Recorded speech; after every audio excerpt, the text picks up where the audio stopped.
Is Rigathi Gachagua trying to propel William Samoei Ruto's narrative with him knowing or unconsciously? Why am I saying this?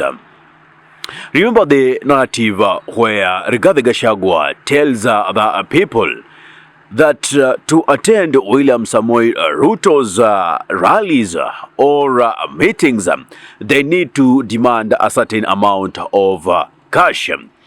If they need to clap, then he needs to add a certain amount of money. If he needs them to shout his slogans, then there's an amount of money that he should add. Watch this clip. Nyinyi sio watu ya kupewa 200 kwenda mikutano. Nyinyi sio watu ya kupewa maharagwe. Nyinyi sio watu ya kupewa mchele. Nyinyi ni watu ya damu na nyama. Si ndio? Pale kwetu nimeweka kiwango ya mkutano ya Kasongo. Kwenda mkutano wake kabla hujatoka nyumbani, chief ama assistant chief ama ile mtu Natembeya na Kasongo anakuachia 3,000 unawacha hapa nyumbani ndio uelekee kwa mkutano, si ndio? Ukifika mkutano unaketi, aongee, usicheke na usipige makofi. Wakitaka upige makofi unaongezwa 2,000, si ndio?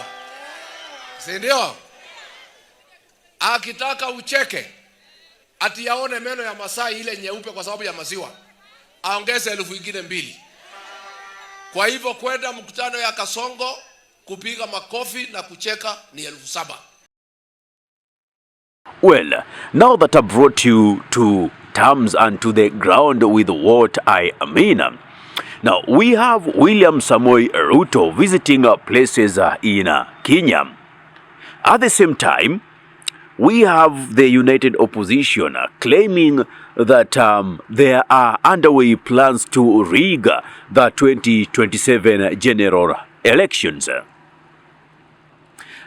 And these United Opposition through Gachagua trying to prepare us for a possible William Samoei Ruto's win and later on go for demonstrations. And how will this happen? Now, William Samoei Ruto is pulling crowds, as you can see. Why? Gachagua tells people to go and harvest money. So people will be there in the name of trying to get money.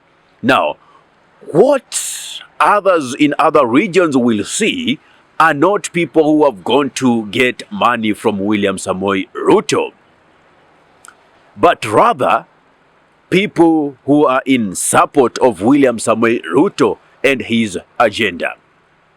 So when the time comes for William Samoei Ruto to drive the agenda that the opposition is trying to drive away people from him, yet in his rallies we can see thousands and thousands of people conglomerating to listen to him. When it comes to them rigging elections, how will you convince the people that these persons has rigged elections, yet there is evidence of huge crowds in each and every place he visits? That narrative is very difficult to debunk to a person who trusts to watch the TVs or watch YouTube, the social media, and seeing William Samoei Ruto on top of the vehicles, on top of podiums, with huge crowds insinuating support.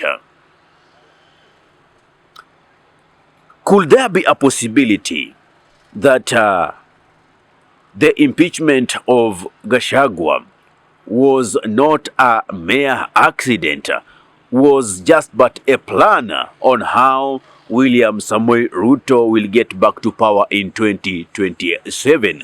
Because in politics, we leave no stone unturned. And this is my thought. Yes, I don't like the way this country is being governed by William Samoei Ruto. I don't like what happened back in 2024, June 25th. The killings of the Gen Zs who are fighting for this nation. I did not like that when the revolution was going on, the late former Prime Minister and leader of ODM, Raila Amolo Odinga, took advantage of this and went to shook hands with William Samoei Ruto in the name of the broad-based government, taking advantage of the blood that was spilled by the Gen Zs in a fight for democracy, in fight for good economic times within the nation, and pushing the government to deliver on the promises that they made. Yet, here we are, driving narratives that are going otherwise to make William Samoei Ruto be seen as a person who is enjoying lots of support from Kenyans of all spheres in all regions in the nation. What's your thought? What do you think? This issue of Gachagua telling people to attend Ruto's meeting, demand for this, for him to ask you to clap for him, demand this. So people are already geared that, okay, we are going into this meeting, and in this meeting there is a possibility of getting 2,000, 3,000 shillings per head. And where do you think this money will be coming from? Yet you will demand development. It is the same taxes that are being cut from us. It is the same loans that are being gotten from the World Bank that are used to pay such meetings. Then you will be asking the government for accountability. Where will be your conscience when you will be fighting a government whom is stealing in name of loans and giving you a piece of it? A government that is trying to use Nyota Fund to erase the bloods of people who are martyred, like of Rex Masai. How do you tell the parents or relatives, friends of persons like Albert Ojwang? How?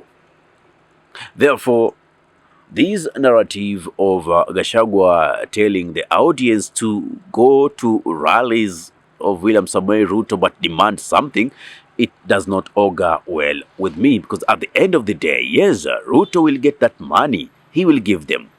No matter how expensive it is, they will always use the taxpayers' money to do it. And when it comes to the ballot, they will do whatever it takes. And then already you have been programmed that should there be stolen elections, we shall go on the streets. We shall go on the streets to demonstrate. You are already being wired to go the demonstrations way. Are you seeing the danger there? Anyway, let us leave it at that. But be very vigilant with both leaders in the opposition and both leaders in government. I know people are bashing the Gen Z so much for saying they are tribeless, they are partyless, they are leaderless. Sometimes you just need to leave nature fight the way it is fighting without putting so much knowledge onto it like you're the Mr. Know-all of it. I believe Gen Zs can do it. Being leaderless, partyless, tribeless, they can do it. And after doing away with it, a plan will hatch itself. Nature will take course. Vacuum is never left. Trust me. Anyway, what's your take on this? Give me your take in the comment section below. If you're watching from my YouTube channel, kindly subscribe and press the notification button, so anytime that we are live or we upload content of this nature, you'll be the very first person to be notified. Ahmed Khalif is my name for the unscripted talks here in Dab Radio. Assalamu alaikum warahmatullahi wabarakatuhu.